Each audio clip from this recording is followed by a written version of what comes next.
Hello दोस्तों, स्वागत है आपका अपने चैनल मैरीडॉक इन्फोटेक एंटरटेनमेंट में।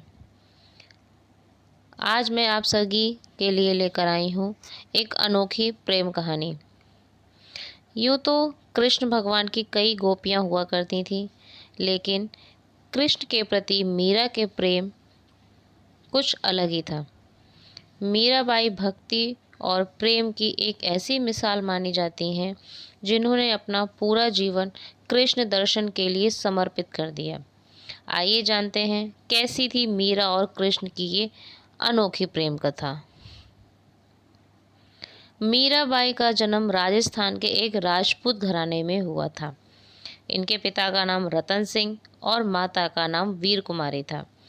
मीरा कृष्ण की बहुत बड़ी भक्त थीं। जब वह 4 साल की थी तब उन्होंने अपने घर के पास हो रहे विवाह को देखकर बड़ी ही मासूमियत से अपनी माँ से पूछा कि माँ, मेरा दूल्हा कैसा होगा।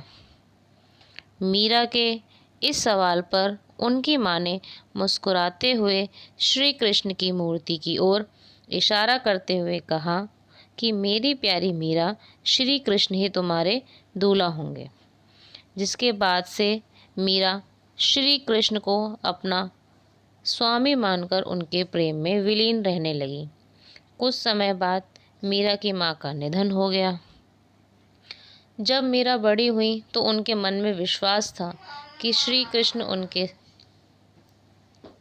पास जरूर आएंगे और उनसे विवाह करेंगे। मीरा बेहद खूबसूरत और सरल स्वभाव की थी। वे बेहद सुरीली आवाज़ में कृष्ण के भजन गाया करती थी।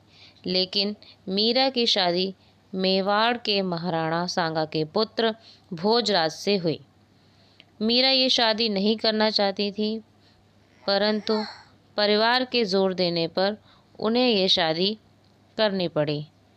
माना जाता है कि शादी के बाद भी मीरा का कृष्ण प्रेम कम नहीं हुआ। विदाई के समय वह कृष्ण की मूर्ति अपने साथ लेकर आई, जिसे उनकी माँ ने उनका दूल्हा बताया था।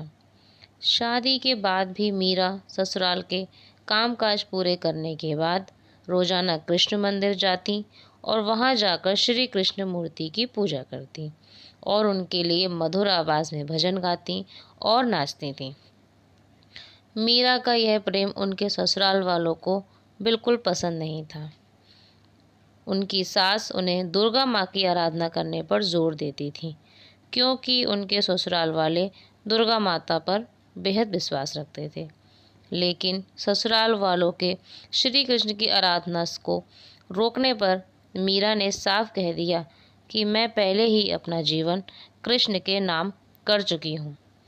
जिसके बाद उनकी ननंद उदाबाई ने उन्हें बदनाम करने की बहुत कोशिश की।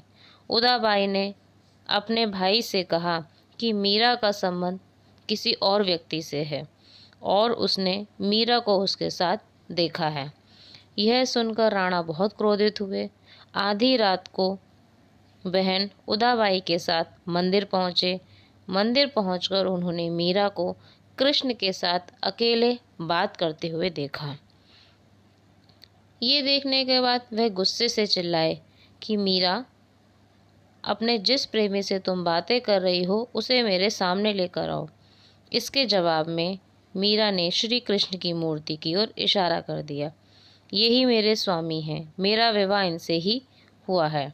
यह सुनने के बाद भोजराज का दिल टूट गया, लेकिन फिर भी वह पूरी श्रद्धा से अपना पति धर्म निभाते हैं और आखिरी सांस तक मीरा का साथ देते हैं। मीरा के देवर विक्रमादित्य चित्तौड़गढ़ के नए राजा के रूप में चुने गए। उन्होंने कृष्ण के प्रति मीरा की भक्ति और लोगों के साथ मीरा का मेल जोल पसंद नहीं था। उन्होंने मीरा को मारने के लिए जहरीला सांप फूलों की टोकरी के अंदर भेजा, लेकिन जब मीरा ने टोकरी को खोला तो उसके अंदर श्री कृष्ण की मूर्ति और फूलों का हार निकला। इसी तरह विक्रमादित्य ने मीरा को मारने के लिए प्रसाद में जहर मिलाकर भी भेजा, लेकिन मीरा जानती थी कि प्रसाद में जहर है, फिर भी उन्होंने वो जहरीला प्रसाद खा लिया, क्योंकि उन्हें विश्वास था कि श्री कृष्ण उन्हें बचा लेंगे। जब मीरा को परेशान करने की सारी हदें पार हो गईं, तब मीरा ने तुलसीदास को खत लिखा और उनसे राय मांगी। जवाब में तुलसीदास ने उन्हें कहा कि जो तुम्हें समझ नहीं सकते, भगवान के लिए प्रेम ही सच्चा प्रेम होता है, दूसरे रिश्ते झूठे और वक्ती होते हैं। मीरा का जीवन उस समय पूरी तरीके से बदल गया जब अकबर और तानसेन वेश बदलकर मीरा के गाने सुनने चित्तौड़गढ़ के मंदिर आ पहुँचे। उन्होंने मीरा के पवित्र चरण छूकर कीमती जवाहर की माला कृष्ण की मूर्ति के आगे रख दी। जैसे ही राणा को उसकी सूचना मिली, वे बेहद क्रोधित हो गए, जिसके बाद उन्होंने गुस्से से मीरा को कहा कि तुम कहीं डूब मरो और जीवन में कभी अपना चेहरा मत दिखाना। तुम्हारी वजह से मेरे परिवार की बहुत बदनामी हुई है। मीरा ने राणा की बातों का पालन किया और वह गोविंदा, गिरधारी, गोपाल जपते जपते श्री कृष्ण के ख्यालों में नदी की ओर बढ़ने लगी। जैसे ही मीरा ने नदी में कूदने की कोशिश की, किसी ने उनका हाथ थामा और वह गिरने से बच गईं। जब मीरा ने मुड़कर देखा तो उन्होंने अपने प्रेमी कृष्ण को पाया।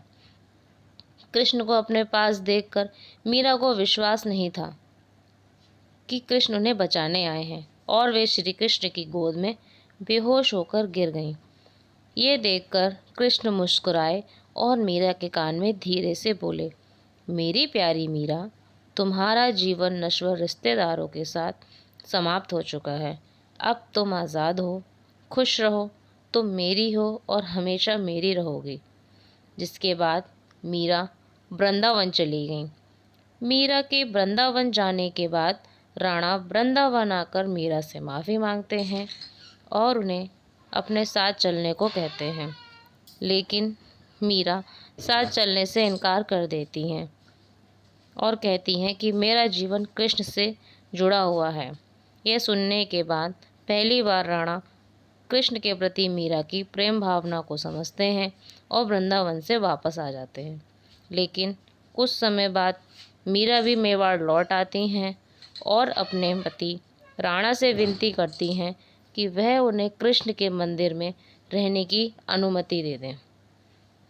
माना जाता है कि जन्माष्टमी के पर्व पर द्वारका के कृष्ण के मंदिर में मीरा कृष्ण से कहती हैं कि ओ गिरधारी, क्या आप मुझे बुला रहे हैं? मैं आ रही हूँ। मीरा को यह कहते सुन राणा और वहाँ सभी मौजूद लोग हैरान रह गए। माना जाता है कि कृष्ण को पुकारते ही मीरा में एक तरह का प्रकाश उत्पन्न हुआ और मंदिर के कपाट खुद बंद हो गए।